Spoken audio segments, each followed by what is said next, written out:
الحمدللہ رب العالمین والصلاة والسلام علی سید الانبیاء والمرسلین اما بعد فاعوذ باللہ من الشیطان الرجیم بسم اللہ الرحمن الرحیم الصلاة والسلام علیک یا رسول اللہ وعلی آلک واصحابک یا حبیب اللہ الصلاة والسلام علیک یا نبی اللہ وعلی آلک واصحابک یا نور اللہ۔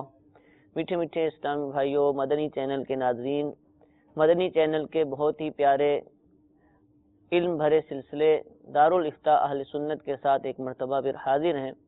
نبی کریم صلی اللہ تعالی علیہ وآلہ وسلم نے ارشاد فرمایا، بروز قیامت اس کی دہشتوں اور حساب کتاب سے جلد نجات پانے والا وہ شخص ہوگا جس نے دنیا میں مجھ پر کثرت سے درود پڑھے ہوں گے۔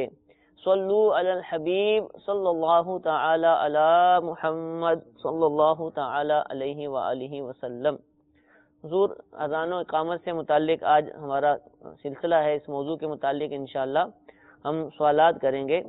تو اب نماز تو ہم لوگ اکیلے بھی پڑھتے ہیں، مسجد کے اندر جا کر بھی پڑھی جاتی ہے، کبھی اذان ہوتی ہے کبھی اذان نہیں ہوتی، تو اذان کی حیثیت کیا ہے نماز کے لیے یا جماعت کے لیے؟ شرعاً یہ واجب ہے، فرض ہے، سنت ہے، ضروری ہے یا ضروری نہیں؟ اس سے متعلق آپ ارشاد فرمائیے۔ الحمدللہ رب العالمین والصلاة والسلام علی سید الانبیاء والمرسلین۔ 5 وقت کی جو نماز ہے، فجر، ظہر، عصر، مغرب، عشاء، اور اس میں جمعۃ المبارک کی نماز بھی شامل ہے کہ جمعے کے دن ظہر نہیں، وہ جمعۃ المبارک کی نماز ادا کی جاتی ہے۔ تو ان 5 پنجگانہ نمازیں جس میں جمعہ بھی شامل ہے، ان نمازوں کو جب جماعت مستحبہ کے ساتھ مسجد میں وقت پر ادا کیا جائے گا تو ان نمازوں کے لیے پھر اذان سنت مؤکدہ ہے۔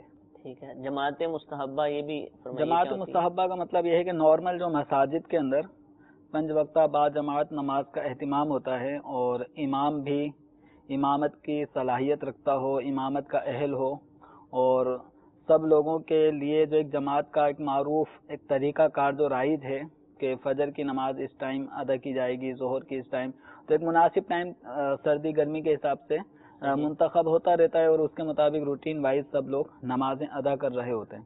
تو یہ جو ایک پرماننٹ ایک امام کا تسلسل آج کل رائج ہے، تو اس طرح ایک مقررہ امام کے پیچھے مسجد میں جو جماعت کے ساتھ نماز پڑھی جاتی ہے اندر جو ہوتی ہے، تو وقت ہے نماز کا، اس وقت کے اندر جو نماز ادا کی جائے گی مقررہ امام کے پیچھے، اور اس امام کے اندر کوئی شرعی خامی بھی نہ ہو، تو یہ اب جو جماعت ہے یہ جماعت مستحبہ ہے۔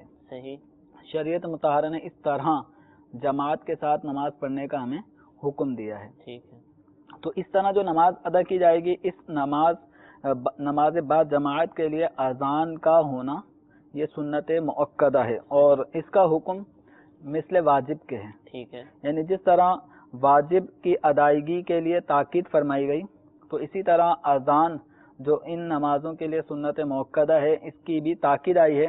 وہ اس طرح ہے کہ اگر اذان نہ کہی گئی تو وہاں کے سب لوگ گناہ گار ہوں گے۔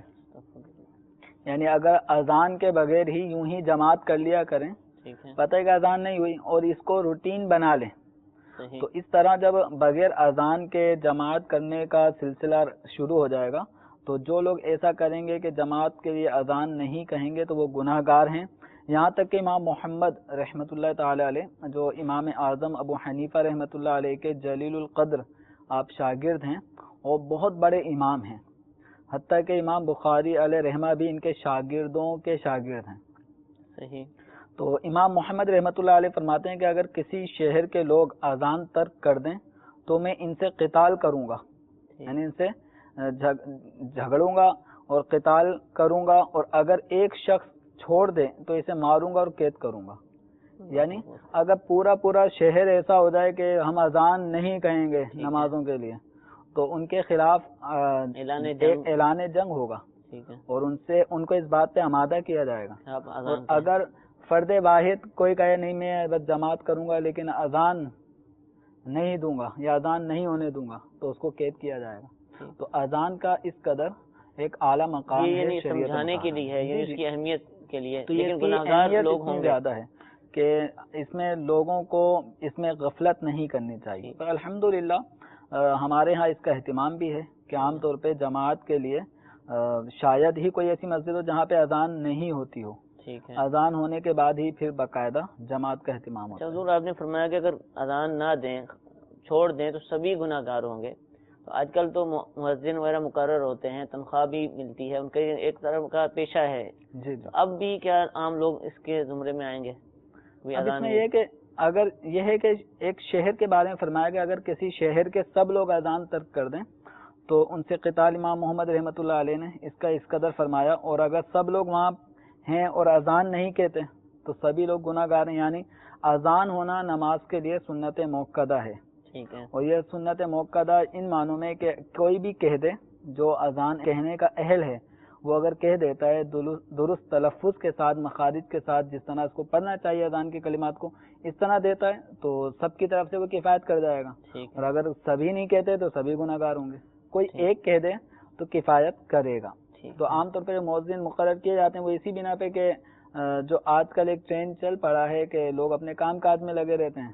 تو اگر سبھی لوگ کام کاج میں لگے رہیں تو مسجد کا نظام کیسے چلے گا؟ تو یہ مؤذن مقرر کرنا، خادمین، امام صاحبان، ان کا مقرر کرنا اسی وجہ سے ہے کہ مسجد کا کام چلتا رہے، نظام چلتا رہے. ورنہ دنیا کے دھندے تو لوگ اس سب مائل ہو جاتے ہیں، وہ مساجد پھر آباد کون کرے گا؟ ابھی بھی کئی جگہ ایسی ہیں کہ وہاں مقرر نہیں ہوتے، محلے کے لوگ ہی اذان دیتے اور مسلسل اذان ہوتی ہے. تو اس میں یہی ہے کہ اذان ان کو کہنا، کئی لوگ ماشاءاللہ شوق سے دیتے ہیں اور وہ تو چھوڑتے بھی نہیں ہے کہ کوئی اور دے سکے، ان کو اتنا شوق ہوتا ہے. اب اس میں یہ ہے کہ ذوق شوق ہونا چاہیے. ٹھیک ہے. اور اذان کی بڑی فضیلت بھی ہے. ایک فضیلت جس کا خلاصہ یہ ہے کہ بروز قیامت مؤذنین کی گردنیں لمبی ہوں گی. اس لمبی ہونے کی علماء نے مختلف توجیحات بیان کی ہیں. اونچی ہوں گی، لمبی ہوں گی. تو اس کی دراز ہونے کی جو ایک تعویل ہے وہ یہ ہے کہ عام طور پہ ایک آدمی ہوتا ہے جس کو شرمندگی ہوتی ہے، تو شرمندگی کے باعث انسان اپنا سر جھکا لیتا ہے. تو مؤذن کو بروز قیامت شرمندگی نہیں ہوگی. صحیح. تو اس شرمندگی نہ ہونے کا مطلب یہ ہے کہ اس کی گردن اونچی ہوگی، فخر کے ساتھ بلند ہوگی، بقیہ لوگوں کی شرمساری کی بنا پہ نیچے ہوں گی. تو اسی طرح ایک اور معنی یہ بیان کیا ہے مؤذن کی گردن کے دراز ہونے، اونچی ہونے کے حوالے سے. وہ یہ ہے کہ عام طور پہ جب کوئی شخص کسی چیز کو طلب کرنا چاہتا ہے تو دیکھتا ہے، گردن اونچی کر کے دیکھتا ہے کہ وہ ہے کیا چیز، جستجو، طلب. تو کسی چیز کی طلب میں انسان اپنی گردن اونچی کرتا ہے. تو مؤذن رحمت الہی کی طلب کرتا ہے تو اس رحمت الہی کی طلب میں اس کی گردنیں یعنی اللہ تعالی کی رحمتیں دیکھ دیکھ کر گردن اونچی ہوتی رہے گی. سبحان اللہ. اچھا، اذان کا آپ نے حکم ارشاد فرمایا سنت موقدہ ہے اور اذان نہ دیں تو لوگ گناہ گار بھی ہوتے ہیں اور اس کی صورت بھی بیان کر دی ہے. تو کیا اب یہ ارشاد فرمائیے کہ اذان کا جس طرح آج کل کا جدید دور ہے تو اسپیکر پر ہونا ضروری ہے؟ میرا اپنا مشاہدہ ہے کہ ایک جگہ اذان ہوئی تو لیکن اسپیکر پہ نہ ہو سکی، مؤذن صاحب نہ دے سکے، لیکن جب بعد میں لوگوں کو پتہ چلا تو دوبارہ دلوائی گئی. تو کیا یہ ضروری ہے کہ اذان اسپیکر ہی کے اوپر ہونی چاہیے، مائک کے اوپر ہی ہونی چاہیے، کہ بس اذان ہونا ہی سنت موقدہ ہے؟ کیا ہے؟ دیکھیں، اذان کا مطلب ہے پکارنا. اب اکیلے میں ہلکی سی آواز میں کہ کسی کو آواز ہی نہ آئے تو اس کو اذان کا جو مقصد ہے وہ یہاں پہ حاصل نہیں ہوتا. اب اسپیکر کا ہونا ضروری نہیں ہے، ٹھیک ہے، اعلان ضروری ہے. لوگوں میں مسجد کے اطراف میں رہنے والے، کام کاج کرنے والے، ان سب کے علم میں آ جانا ضروری ہے کہ نماز کا وقت ہو چکا ہے، جماعت تیار ہے. جو معروف وقت ہے تو جماعت تیار ہے اور جماعت کا اہتمام کریں. اسپیکر ہونا اذان کے لیے ضروری نہیں ہے. ہاں، اسپیکر کے ذریعے یہ فائدہ ضرور ہوتا ہے کہ جو مسجد کے اطراف میں رہنے والے ہیں ان کو تو ممکن ہے کہ آواز مؤذن صاحب کے بغیر مائک کے ذریعے بھی آ جائے، لیکن اب چونکہ بلڈنگیں اونچی اونچی ہوتی جا رہی ہیں، مسجد کے اطراف میں گھر بھی اونچے ہوتے جا رہے ہیں، تو اسپیکر پہ اذان ہونے کا فائدہ یہ ہوتا ہے کہ ان سب اطراف میں رہنے والوں کو بھی اور دور دراز کام کرنے والوں کو بھی اور گھر والوں کو بھی اذان کی آواز آ جاتی ہے. صحیح. تو اذان اگر بغیر مائک کے دے دی گئی تھی اور دینے کا انداز وہی بلند آواز سے ہی، جو ایک مؤذن کے نارمل آواز جس کو کہا جا سکے، اس میں گلا پھاڑ کے اذان دینا یہ تو مکروہ ہے. صحیح. نارمل آواز جس میں دقت نہ ہو، کوئی مشقت نہ ہو، تو اس آواز میں اگر اذان دی گئی ہے تو دوبارہ اذان کہلوانے کی حاجت نہیں تھی، ضرورت نہیں ہے. اگر کہہ دی تو اس میں یہ کہ اذان کا کوئی اعادے کا مقصد ہوتا تو ٹھیک ہے، اس میں کوئی گناہ یا کراہت والی بات بھی نہیں ہے. اذان کا اعادہ اگر ضرورت، جیسے ایسا ہوتا کہ آہستہ آواز میں دی گئی کہ لوگوں کو پتہ ہی نہیں چلا، تو پھر تو یہ ہے کہ اذان دوبارہ کہلوائی جائے. ٹھیک ہے. کہ جو اذان کا مقصد تھا وہ لوگوں کو اطلاع عام وہ نہ ہو سکی تو تو دوبارہ. اب ایسی صورت میں اذان اگر بغیر مائک کے ہو گئی تو اس میں کوئی حرج کی بات نہیں تھی، جبکہ اذان بلند آواز سے ہی دی گئی تھی. ٹھیک ہے. اور اکثر اب تو لائٹیں جانے کا جو سلسلہ ہے تو اس میں تو اکثر ایسا شیڈول بن جاتا ہے کہ مغرب کی نماز یا عصر کی نماز یا کوئی بھی نماز اس کی زد میں آتی ہے اور اس صورت میں اذان بغیر مائک کے ہی ہو رہی ہوتی ہے. ٹھیک ہے. اب چونکہ لوگوں کو مخصوص ایک معروف ٹائم چونکہ نمازوں کا چل رہا ہوتا ہے، کچھ دن 15 20 دن تک ایک ٹائم خاص چل رہا ہوتا ہے، تو لوگ اسی ٹائم کے مطابق آ بھی جاتے ہیں. ٹھیک ہے. اگر اپنی مسجد کی کہیں اور سے آواز آ جاتی ہے، بالکل ذہن بن جاتا ہے کہ اب نماز کا ٹائم ہو گیا. اب جیسے عصر اس وقت 4:30 بجے عام طور پہ معروف شہر کراچی میں جماعت کا جو معروف ٹائم ہے وہ 4:30 بجے جماعت ہو جاتی ہے. تو اذان ہونا، اب اس کا یہ مطلب نہیں کہ ٹائم فکس کر دے تو اذان کہنے کی ضرورت نہیں ہے، اذان تو کہنا ہی ہوگی. ٹھیک ہے. لیکن مائک نہ بھی ہو تب بھی لوگ جماعت کے لیے آ جاتے ہیں. تو مائک ہونا ضروری نہیں ہے، اصل وہ جماعت کی اطلاع دینا مقصود ہے، اور وہ اطلاع اذان بغیر مائک کے دی جائے تب بھی لوگوں کو اطلاع ہو جاتی ہے. ٹھیک ہے. اور اس کے لیے مؤذن کے لیے مستحب یہ ہے کہ جب ایسے مقام پہ اذان دے تو اونچی جگہ پہ اذان دے تاکہ دور اطراف میں رہنے والوں کو بھی مؤذن کی آواز آ سکے. ٹھیک ہے. تو حضور میں نے جیسا کہ عرض کیا کہ کئی جگہوں پر ابھی بھی محلے کے لوگ اذان دیتے ہیں، خاص مؤذن مقرر نہیں ہوتا، کوئی بزرگ یا کوئی ایسے ہوتے ہیں کہ ان کو بڑا شوق ہوتا ہے اذان دینے کا. تو اب اس میں ارشاد فرمائیے کہ کیا اذان کے اندر بھی تلفظ کا درست ہونا صحیح ہے؟ بالکل. کہ بھئی مجھے شوق ہے، میں نے اذان دینی ہے، بھلے میں صحیح الفاظ ادا کروں غلط ادا کروں، کیا اس میں بھی تلفظ درست ہوں گے اسی کو اجازت دی جائے گی؟ کیا تلفظ جس کے درست ہوں گے اسی کو اجازت دی جائے گی. ٹھیک ہے. اذان کا شوق ذوق ہونا بہت اچھی بات ہے کہ اذان ایک عبادت ہے. سبحان اللہ. اور جہاں تک یہ اذان کی آواز جاتی ہے، جو چیزیں اس کی اذان کی آواز سن رہی ہوتی ہیں مؤذن کی، تو وہ اس کے لیے بروز قیامت شہادت دیں گے. سبحان اللہ. اس کے ایمان کی، اس کی دعوت کی وہ تصدیق کریں گے. تو یہ ایک اچھا عمل ہے اور بنیت ثواب اگر اس کو کیا جائے تو بڑی فضیلتیں ہیں. تو اب اس میں یہ وہی ہے کہ کوئی بھی کام جو عبادت ہو ان کے جو تقاضے ہیں ان کو پورا کرنا ضروری ہے. اب کوئی کہے میں وہ نماز پڑھنے کا شوق ہے لیکن وضو نہیں کروں گا، تو نماز پڑھنے کا شوق ہے تو جو نماز کے شرائط ضوابط ہیں ان سب کو پورا کرنا ہوگا. تو اذان کہنے کا شوق ہے، بہت اچھی بات ہے، اذان کہیں فی سبیل اللہ کہیں، لیکن اس کے ساتھ ساتھ جو اذان کے جو ریکوائرمنٹ ہے، اس کی ضروریات ہیں، ان سب کو بھی پورا کرنا ضروری ہے. ان میں ایک اہم چیز تو یہی کہ تلفظ بھی درست ہو، الفاظ صحیح ادا نہیں ہوں گے تو پھر وہ اذان نہیں رہے گی. ٹھیک ہے. بس ایک پکار ہو کر رہ جائے گی، لیکن جو اذان کا مقصد تھا وہ فوت ہو جائے گا. بلکہ ایسی صورت میں کہ جس میں اذان کے تلفظ ہی غلط تھے، جیسے اللہ اکبر. اب ایک خاص ایک مسئلے کی طرف توجہ دلانا چاہتا ہوں کہ اللہ اکبر، یہ اکبر با کے بعد راہ با را زبر بر. ٹھیک ہے. اکبر کا مطلب ہوتا ہے سب سے بڑا، بڑی بڑائی والا، بہت کبریائی والا. لیکن جب اکبر کو اکبار پڑھا جائے گا، یعنی اس پڑھنے کا مطلب یہ ہے کہ با کے بعد ایک الف کی آواز پیدا ہو جائے. ٹھیک ہے.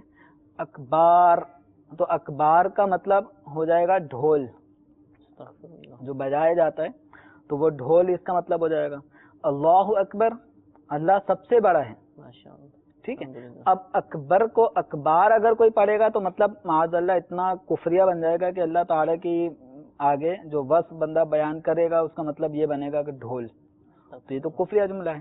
تو اب اکبار اگر کوئی کہے کہ اذان کہے گا تو وہ اذان ہی غلط.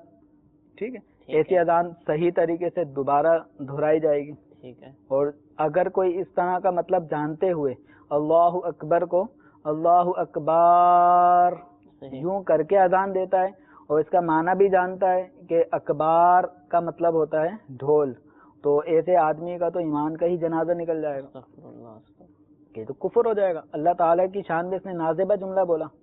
لیکن اب یہ ہے کہ ہماری عوام کو چونکہ عربی نہیں آتی، اگر کوئی غلط تلفظ سے اذان کہتے ہوئے اللہ اکبر کو اللہ اکبار کہتا ہے تو اس میں ہم کفر کا حکم نہیں لگائیں گے، ٹھیک ہے، لیکن اذان نہیں ہوگی، صحیح، کیونکہ اس نے اذان کے اندر جو لفظ تھا وہ لفظ ہی ادا نہیں کیا. ٹھیک ہے. جزاک اللہ. کچھ کالس بھی ہمارے پاس موجود ہیں اور اذان سے متعلق سوالات بھی ہیں. کچھ کال شامل سلسلہ کرتے ہیں انشاءاللہ، پھر مزید سوالات کو شامل کریں. جی سنائیے. زمزم نگر سے سوال یہ تھا میرا کہ اپنا فرضوں کی تیسری اور چوتھی رکعت میں جیسے ہم سورت بھی نہیں پڑھتے اور قراءت بھی مطلب سورہ فاتحہ بھی نہیں پڑھی جاتی اور قراءت بھی نہیں ہوتی، تو کیا اس پہ رکعت ہو جاتی ہے؟ جی ایک اور کال سنائیے. سوال یہ ہے کہ یہ آدمی کے بعض دفعہ کپڑے ناپاک ہوتے ہیں تو اس کا نماز کا ٹائم ہوتا ہے، وہ گھر سے باہر آئے یا کوئی مجبوری یا کپڑے نہیں ہے اس کے پاس دوسرے، تو اس کے لیے نماز پڑھنے کا کیا حکم ہے؟ انشاءاللہ عرض کرتے ہیں. جی ایک اور کال سنائیے. ابو امیمہ طاری باب المدینہ کراچی سے عرض کر رہا ہوں. دارالرسالہ سنت میں میرا مفتی صاحب سے سوال یہ ہے کہ اگر مسبوق لا علمی میں تشہد کے بعد درود اور دعا بھی پڑھتا رہا ہو، پھر اسے مسئلے کا علم ہوا ہو، تو اب وہ پچھلی نمازوں کا کیا کرے؟ تیسرا سوال یہ ہے کہ اگر امام کے ہاتھوں میں مہندی لگی ہوئی ہو تو اس کے پیچھے نماز پڑھنے کا کیا حکم ہے؟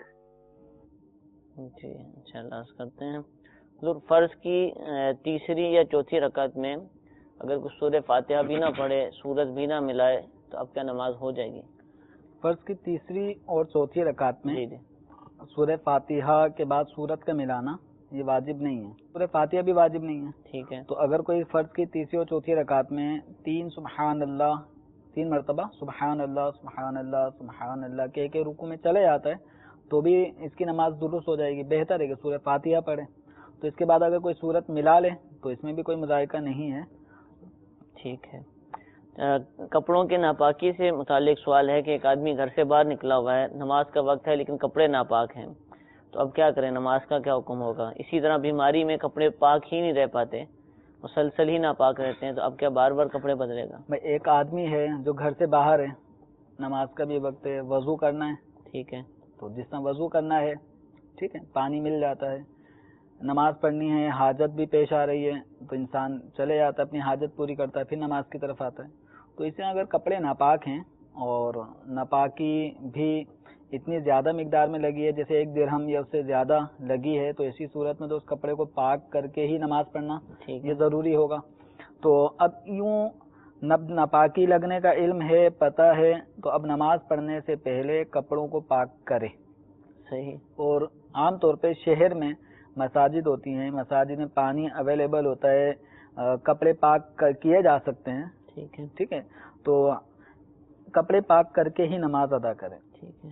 اب کسی کے گھر گیا ہے تو وہاں پر بھی یہی کرنا ہوگا. اب شرما حضوری میں رہ کر کہ میرے کپڑے نہ پاک ہیں، میں بولوں گا مجھے کپڑے پاک کرنے ہیں تو عجیب سا لگے گا. تو یہ عجیب سا لگے آپ کے نفس کو، گرا گزرے، لیکن نماز پڑھنے کی اجازت نہیں ہوگی جبکہ وہ نجاست ان کپڑوں میں اتنی ہو کہ نماز ادا کرنا جائز نہ ہو. ایسی حالت میں تو اس کو پاک کریں. اچھا، کپڑے بازار میں ہوں، کسی کے گھر پر ہوں، ضرورت پڑنے پہ کپڑے پاک کریں، تو گمان ہے کہ کئی اسلامی بھائی سمجھ رہے ہوں گے کہ پورے کپڑے دھونے ہیں، تو پاک سے کیا مراد ہے؟ پورے کپڑے پاک کرنا، پورے کپڑے کا دھونا، جب سرف بھی لائے تو صابن بھی لگائے، تو یہ کچھ ضروری نہیں ہے. ٹھیک ہے. آپ کے اگر دامن پہ کسی جگہ نجاست لگ گئی کسی شخص کے، تو اب وہ پوری قمیض اتار کے قمیض کو نہیں دھونا. ٹھیک ہے. وہ دامن کا وہی حصہ جو ناپاک ہے اتنے ہی حصے کو پاک کر لیں. ٹھیک ہے. آستین پہ نجاست لگی ہے تو آستین پاک کر لیں. صحیح. پوری قمیض دھونا، یا شلوار کے کسی حصے پہ نجاست ہے تو پوری شلوار کو دھو ڈالنا، پھر اس پہ صابن بھی لگانا تو سرف بھی ڈالنا، تو یہ اتنی لمبی تفصیل نہیں ہے اور اتنا لازم بھی نہیں ہے. یعنی کپڑے پاک کرنے سے مراد نجاست دور کرنا، جتنا حصہ ناپاک ہے خاص اس حصے کو یہ دھونا ضروری ہے، اور یہ مخصوص حصہ آرام سے دھویا جا سکتا ہے.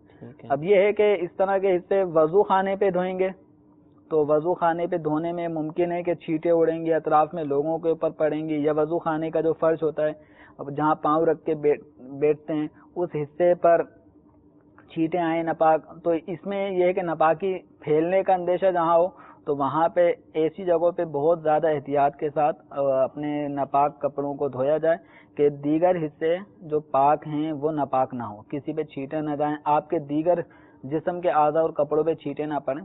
تو جو مناسب مقام ہو اس کا اہتمام کریں. ٹھیک ہے، جزاک اللہ. ابو امیمہ بھائی نے ہم سے سوال کیا مسبوق کے حوالے سے. ٹھیک ہے، مسبوق کے لیے درود شریف اور دعا، یہ ان کا جو سوال ہے وہ نماز کی آخری رکعت جس میں امام صاحب بیٹھ کے سلام پھیریں گے، وہ چونکہ درود بھی پڑھتے ہیں دعا بھی پڑھتے ہیں تحیات کے بعد، تو جو مسبوق جس کی کچھ رکعتیں نکل جائیں تو اس کو درود شریف اور دعا نہیں پڑھنی. ٹھیک ہے، یہ اپنی آخری ہی رکعت میں پڑھے گا جب یہ خود بعد میں پوری کر لے گا اس میں. لیکن اگر کسی نے پڑھ لی تو پڑھنا اس کا مکروہ ہے، سنت اس کے لیے آخری رکعت میں ہی ہے. ٹھیک ہے، ان مقامات پہ خاموش رہے، ایک صورت یہ ہے، اور دوسری صورت یہ کہ تحیات اتنی طویل یعنی سلو پڑھے کہ امام سلام پھیرنے کے قریب امام کا وقت آ جائے تو اس وقت اس کی التحیات ختم ہو. ٹھیک ہے. اور ایک صورت یہ ہے کہ اگر ایسے مسبوق مقتدی نے التحیات پوری کر لی ہو تو اب یہ خاموش رہے، اور اس سے بہتر یہ ہے کہ اشہد ان لا الہ الا اللہ و اشہد ان محمدن عبدہ و رسولہ اس کا تکرار کرتا رہے یہاں تک کہ امام سلام پھیرے. درود شریف اور دعا یہ نہیں پڑھے گا. اگر کسی کو مسئلہ پتہ نہیں تھا تو اب اس کی وہ نمازیں تو ہو گئی ہیں، وہ اس کا عمل یہ ترک سنت تھا، خلاف سنت تھا. ٹھیک ہے، جزاک اللہ. اذان سے متعلق اب سوالات شامل کرتے ہیں. اذان اب نماز سے پہلے کرنی ہے. آج کل ہمارے یہاں مخصوص ہے کہ 15 منٹ پہلے جو ہے نا اکثر مساجد کے اندر اذان دی جاتی ہے. بعض مساجد میں خاص نمازوں کے اندر آدھا گھنٹہ پہلے بھی ہوتی ہے. کیا یہ لازم ہے شریعت کی طرف سے کہ 15 منٹ پہلے اذان ہوگی، یا جماعت کھڑا ہونے سے 1 منٹ پہلے بھی دے دیں، 5 منٹ پہلے دے دیں؟ اس میں کیا مسئلہ ہے؟ دیکھیں، اذان جو ہے نا وقت کے اندر ہونی چاہیے. وقت کے اندر سے مراد کیا ہے؟ جو نماز کے وقت کے اندر وقت شروع ہو جائے. اور اذان کا جو وقت ہے مستحب وقت وہی ہے جو نمازوں کی ادائیگی کا مستحب وقت ہے. ٹھیک ہے، یعنی جس وقت نماز ادا کرنا مستحب ہے اذان بھی اسی ٹائم دینا یہ مستحب ہے. اب بہت ساری چیزیں ایسی ہیں کہ جو روٹین میں شامل ہو چکی ہیں اور اب وہ ایک عادت میں آ گئی ہیں. ٹھیک ہے، اور ان میں سنتیں بھی فوت ہو رہی ہیں. صحیح. اب اس کی ایک مثال یہ ہے جیسے فجر کی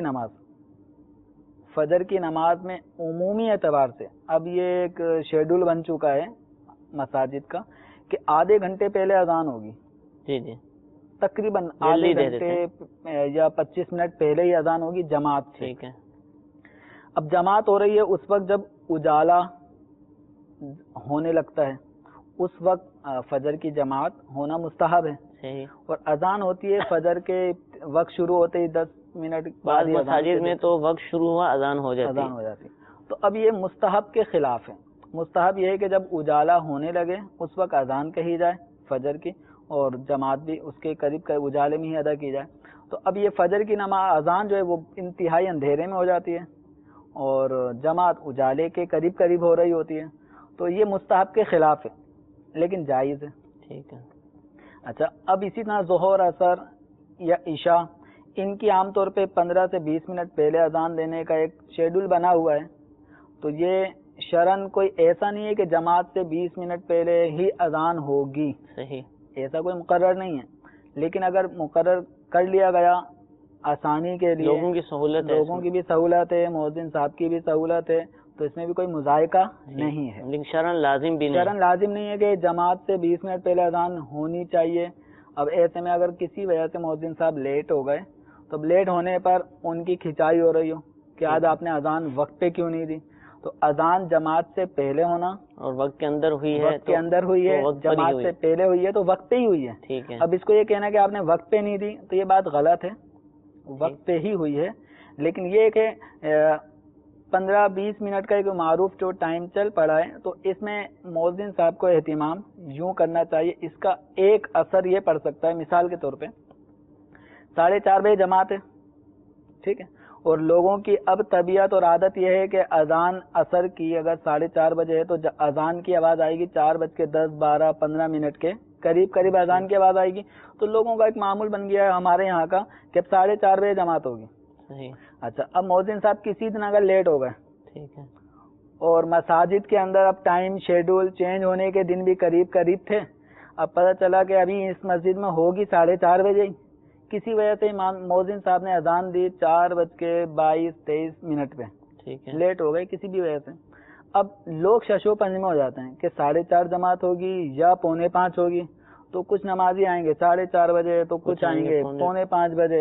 اور پھر آپ دیکھیے گا جب بہت سے لوگوں کی جو پرماننٹ جماعت سے نماز پڑھنے والے لوگ ہوتے ہیں وہ اسی ششو پنج میں کوئی 4:45 بجے آیا، جماعت نکل گئی تو بڑا شور شرابہ کر دیتا ہے. ٹھیک ہے، تو ایسے میں بہتر یہ ہے کہ اگر کسی وقت اذان لیٹ ہو گئی تو مؤذن صاحب اذان کے بعد یہ اعلان بھی کر دیں کہ آج نماز 4:30 بجے ہی ادا کی جائے گی. ٹھیک ہے، اس کا فائدہ یہ ہے کہ لوگوں کا وہ جو شک شبہ ہے کہ یار اذان 20 منٹ پہلے ہوتی ہے تو اب یہ شاید 4:25 پہ اذان ہو رہی ہے تو 4:45 بجے جماعت نہ ہو، تو لوگوں کی جماعت بھی فوت نہیں ہوگی اور کسی قسم کا فتنہ بھی نہیں پھیلے گا اگر یہ مؤذن صاحب کسی دن اس طرح لیٹ ہونے پہ اعلان بھی کر دیں کہ جماعت 4:30 بجے ہی ادا کی جائے گی. ہمارے عالمی مرکز میں یہی سلسلہ ہے کہ اذان ہونے کے بعد یہ جماعت کا اعلان بھی کر دیتے ہیں تاکہ اطراف میں دور دراز سے اگر کوئی آ رہا ہوتا ہے تو اس کو پہلے ہی ٹائم کا بھی پتہ چل جائے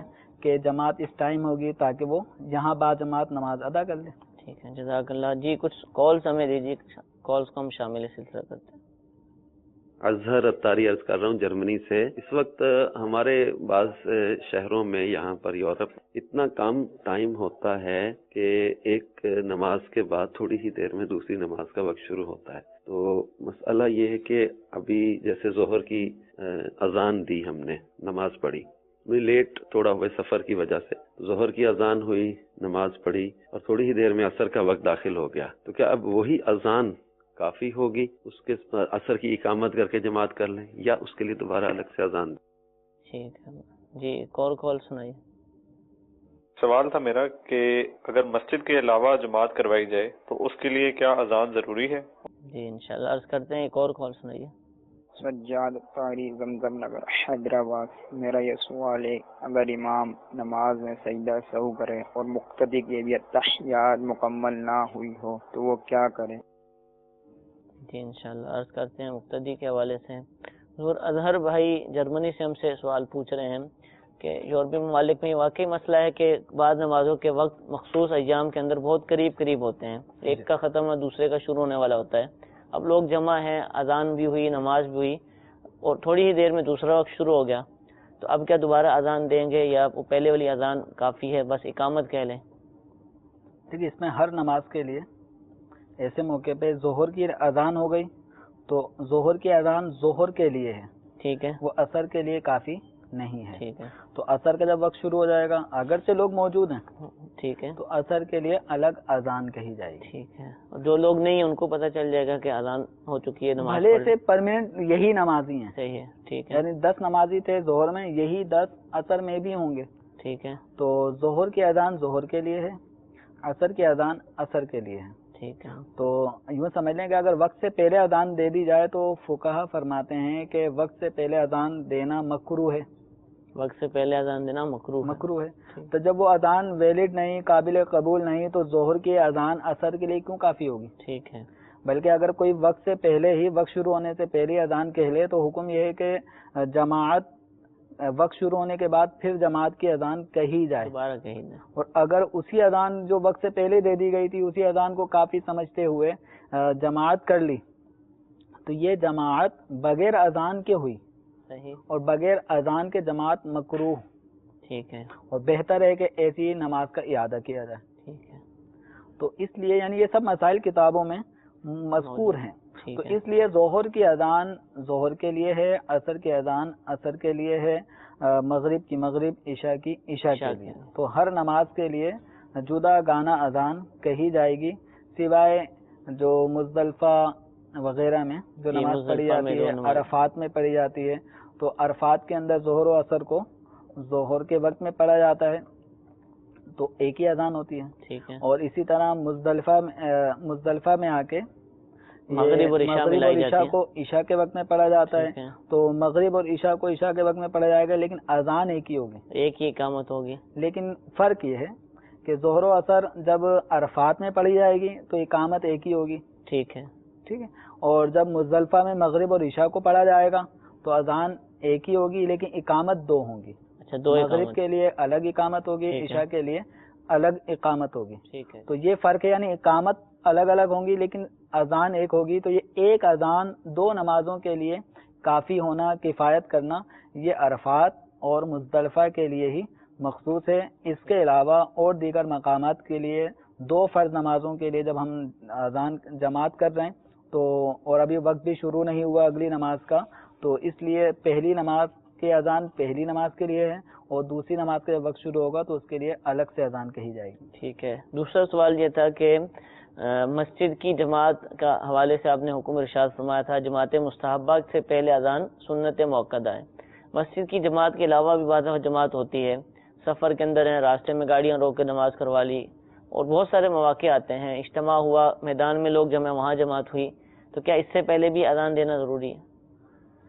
دیکھیں، اس کے اندر یہ ہوتا ہے کہ اگر کوئی شہر میں ہے اور شہر میں مسجد میں اذان ہو چکی ہے، یا شہر نہیں گاؤں یا اپنی بستی میں ہے اور وہاں مسجد ہے اور وہاں پنجگانہ نماز کی اذان ہوتی ہے، اذان ہوئی تھی، نماز بھی ہو گئی، اب یہ جماعت اس کی رہ گئی، تو اب اس کے لیے دوبارہ اذان کہہ کر، اور چند افراد جن کی جماعت رہ گئی تھی، اب وہ اذان کہنا ان کے لیے ضروری نہیں ہے. اگر وہ اذان نہ بھی کہیں اور بغیر اذان کے ویسے ہی نماز پڑھ لیتے ہیں تو کراہت نہیں ہے، لیکن بہتر یہ ہے کہ اقامت ضرور کہیں.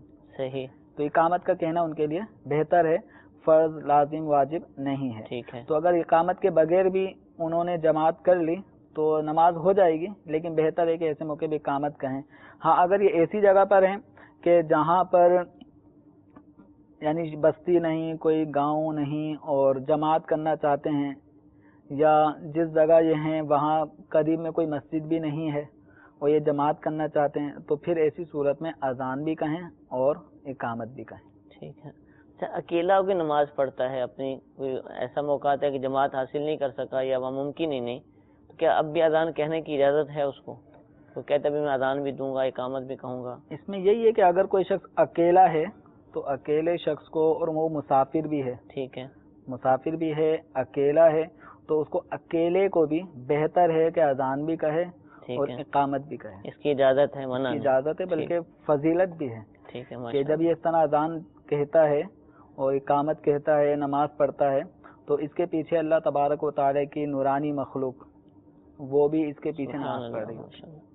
سجاد بھائی زمزم نگر حیدرآباد سے ہم سے سوال کر رہے ہیں کہ جماعت میں شامل ہیں، آخری رکعت ہے، قاعدہ اخیرہ میں موجود ہیں، التحیات وغیرہ کا معاملہ ہے، پڑھ لیں، امام صاحب نے سلام پھیر دی اور ان کی ابھی مکمل نہیں ہوئی، درود شریف پڑھ لیں یا التحیات ہی پڑھ لیں، تو اب کیا کریں؟ یہ سلام پھیر دیں یا سجدہ سہو میں چلا گیا امام؟ جی جی.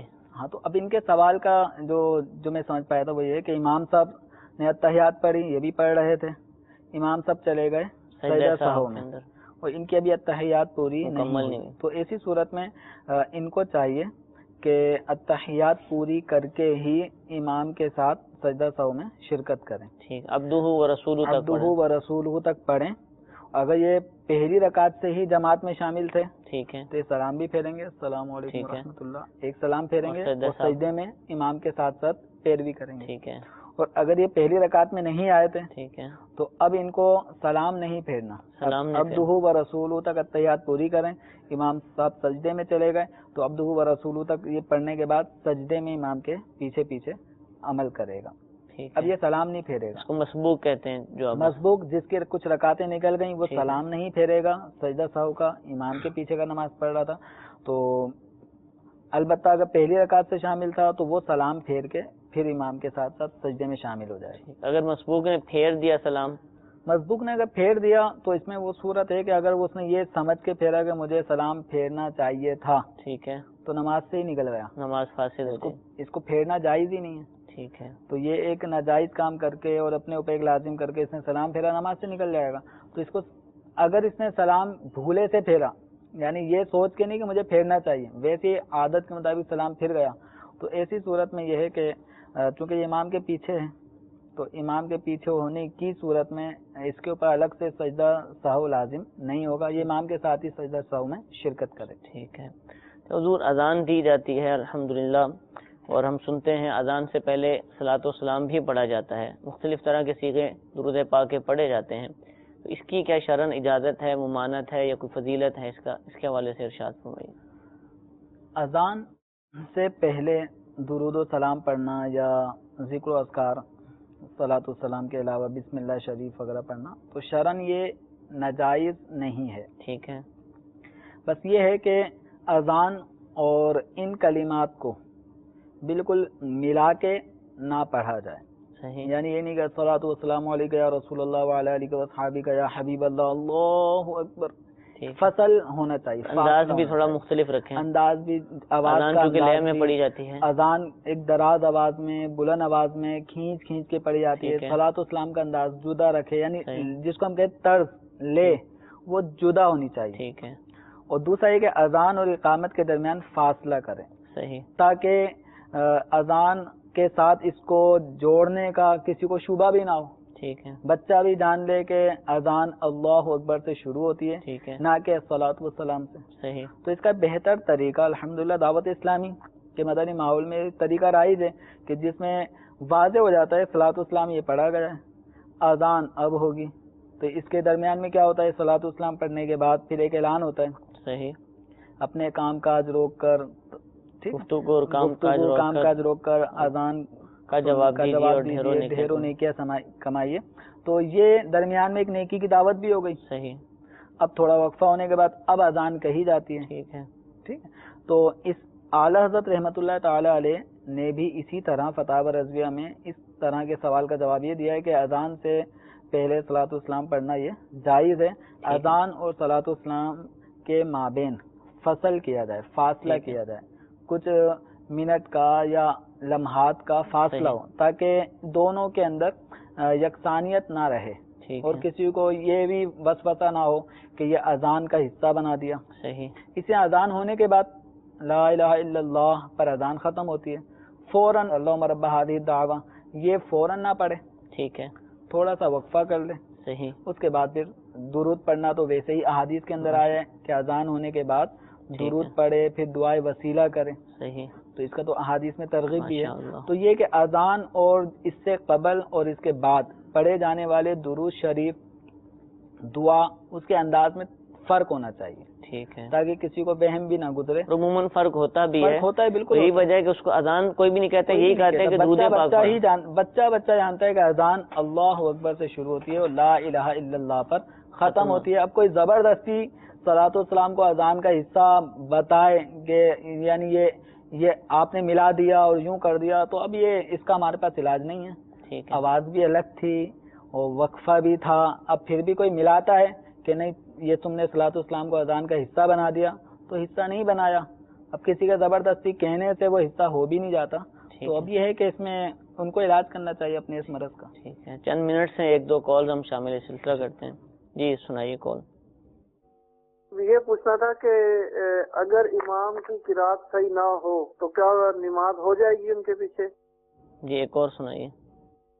قمر شہزاد اتاری بات کر رہا ہوں، بغدادی قبیلہ ڈویژن اسرائیل مجید سے. مفتی صاحب سے میرا سوال یہ ہے کہ امام کی اجازت کے بغیر کوئی بھی اقامت پڑھ سکتا ہے؟ جی اجازت کے بغیر اقامت، اگر امام صاحب کی قرات درست نہیں ہے یا کوئی اور شرط فوت ہے تو کیا نماز ہو جائے گی ان کے پیچھے؟ قرات صحیح نہ ہونے کا کیا مطلب ہے؟ ٹھیک ہے، یہ بھی واضح ہو. ٹھیک ہے. اب یہ ہیں قاری القراء اور امام ان کے مقابلے میں پڑھتا صحیح ہے، ٹھیک ہے، لیکن وہ انداز وہ لے امام کے پاس نہیں ہے، وہ اس سے محروم ہے، وہ سیدھے سیدھے انداز میں پڑھتا ہے. اب کہیں اس کو تو نہیں کہا جا رہا ہے کہ وہ صحیح نہیں پڑھتا. ٹھیک ہے. صحیح نہ پڑھنے کا جو یہاں پہ جس کا نماز پہ اثر ہوتا ہے وہ یہ ہے کہ وہ الفاظ بگاڑ بگاڑ کے پڑھ رہا ہو. سین صاد یہ باریک اور موٹے ہونے کا یہ فرق نہیں کرتا. سا سین یہ الگ الگ حروف ہیں تو سا کو سین کی طرح سیٹی کی آواز نکال کے پڑھ جاتا ہے. زا زو اس میں فرق ہے, سب کو زا کی طرح پڑھ کے چلے جاتا ہے. تو یہ جو اگر فرق نہیں کرتا تو پھر یہاں پہ دیکھا جائے گا کہ اس نے جو تبدیل کر دیا حرف, کیا اس سے نماز میں یہ قرات کے اندر کیا معنی فاسد ہو گیا؟ اگر معنی بگڑ گیا تو پھر نماز فاسد ہو جائے گی, اور اگر نہیں بگڑا معنی درست ہی رہا یا قریب قریب بگاڑ پیدا نہیں ہوا تو نماز کی صحت کا ہی حکم دیا جائے گا, نماز درست ہونے کا حکم دیا جائے گا. تو اب یہ ہے کہ امام صاحب جن کے بارے میں یہ کہا جا رہا ہے تو ان کو وہ اپنی قرات کا جائزہ لے لیں, ٹھیک ہے, کسی اچھے قاری صاحب کو سنا دیں تاکہ واضح ہو کہ ان کن حروف میں فرق ہے. اور مزید یہ کہ جب امام صاحب کی قرات صحیح ہو تو اب بلا وجہ اس کے اندر وہ نہ نکالی جائیں. ٹھیک ہے, جزاک اللہ. حضور اقامت سے متعلق انہوں نے پوچھا, یہی مسئلہ اذان سے متعلق بھی ہو سکتا ہے کہ مؤذن یا جو مقرر ہیں ان کی اجازت کے بغیر اذان کہنا, یا پھر جس نے اذان کہہ دی ہے اب اس کی اجازت کے بغیر اقامت کہنا, کیا اس کی اجازت ہوگی؟ دیکھیں, جو مقرر امام ہیں یا مقرر مؤذن ہیں ان کی اجازت کے بغیر کوئی اذان, اقامت یا امامت نہ کرے. اچھا, اس سے وہ فتنہ بھی پیدا ہوتا ہے. اور دوسرا مسئلہ یہ ہے کہ جس آدمی نے اذان کہی ہے اور اذان کے تلفظ یہ سب چیزیں بالکل صحیح تھیں تو اب اقامت کہنے کا وہی حقدار ہے. ٹھیک ہے, اب اس کی اجازت کے بغیر کوئی دوسرا اگر اقامت کہتا ہے تو اس کو اجازت نہیں ہے. اب سوال یہ تھا ان کا کہ امام صاحب کسی کو اقامت کہنے سے منع کرتے ہیں, امام صاحب ہی سے پوچھا جائے کہ وہ کیوں منع کرتے ہیں. ہو سکتا ہے کہ اقامت کہنے والے کے الفاظ ہی صحیح نہ ہو تو اس لیے ان کو منع کیا جاتا ہے. اگر صحیح کیا جاتا ہے پھر تو, یا امام صاحب خود ہی اذان دیتے ہیں, امام صاحب نے خود ہی اذان کہی ہے تو امام صاحب خود ہی اقامت کہنا چاہتے ہیں اس لیے وہ کہتے ہیں کہ آپ نہیں کہیں میں ہی کہوں گا, تو وہی زیادہ حقدار تھے. اور بلکہ مؤذن کے لیے افضل یہ ہے کہ وہی امامت کرے. ٹھیک ہے, مؤذن کے لیے افضل ہے. افضل یہی ہے, یوں کہہ لیں کہ امام کے لیے یہ ہے کہ وہ مؤذن بھی ہو. بھائی یہ ہے کہ جو اذان کا ہے اسی بہتر ہے کہ امامت وہی کرے. لیکن اب چونکہ ہمارے ہاں اذان کے لیے الگ ایک مقرر ہوتے ہیں, امامت کے لیے الگ مقرر ہوتے ہیں, بلکہ جہاں زیادہ بڑی مسجد اور زیادہ نمازی تو وہاں تو افراد بھی نائب امام, تو خطیب صاحب الگ ہوتے ہیں, خطیب الگ ہوتے ہیں, خادمین الگ ہوتے ہیں, مؤذن. اگر یہ سب چیزیں مطلب نمازیوں زیادہ ہیں, بڑی مسجد ہے اور ایک آدمی اس کو نمٹانا اس کے لیے مشکل ہے تو پھر یہ افراد جہاں عرف جیسا ہے تو اس کی اجازت دی جا سکتی ہے. لیکن بہتر یہ ہے کہ امام ہی اذان کہے اور اقامت بھی وہی کہے اور نماز بھی وہی پڑھائے. بہتر یہ ہے. ماشاءاللہ, لازم نہیں ہے, لازم نہیں ہے, الگ الگ افراد بھی ہو سکتے ہیں. جزاک اللہ. میٹھے میٹھے اسلامی بھائیو, الحمدللہ ہم نے اذان اور اقامت سے متعلق شرعی مسائل اس سلسلے کے اندر سنے. اللہ تعالیٰ سے دعا ہے کہ ہمیں ان باتوں کو یاد رکھنے, عمل کرنے کی توفیق عطا فرمائے. اذان سے متعلق مزید معلومات حاصل کرنے کے لیے, اس کی فضیلت سے متعلق, اس کا درست طریقہ, اس کے کیا الفاظ ہیں, اقامت میں کون سے الفاظ ہونے چاہیے, ان ساری باتوں کی معلومات حاصل کرنے کے لیے امیر اہل سنت کا بہت ہی پیارا رسالہ فیضان اذان, جو کہ اب ہر سلسلے میں کم و بیش نماز کے احکام کتاب کا حوالہ دیا جاتا ہے, اس متعلق بتایا جاتا ہے, اس کتاب کے اندر الحمدللہ یہ رسالہ موجود ہے, الگ سے بھی دستیاب ہے. اس رسالے کو حاصل کیجئے, انشاءاللہ بہت زیادہ معلومات حاصل ہوں گی. اذان دینے کا جذبہ انشاءاللہ اس رسالے کو پڑھنے کے بعد پیدا ہوگا. جو لوگ اذان دیتے ہیں ان کو بھی چاہیے کہ اس رسالے کو پڑھیں تاکہ جو عمل کرتے ہیں اس سے متعلق ان کو درست معلومات بھی حاصل ہو سکیں. اللہ تعالی ہم سب کو عمل کرنے کی توفیق عطا فرمائے. آمین بجاہ النبی الامین. صلو علی الحبیب صلی اللہ تعالی علی محمد صلی اللہ تعالی علیہ وآلہ وسلم. گزارے کیسے زندگی, آؤ علماء سے پوچھ لیں, آئے جو مشکل پیش کوئی, آؤ علماء سے پوچھ لیں.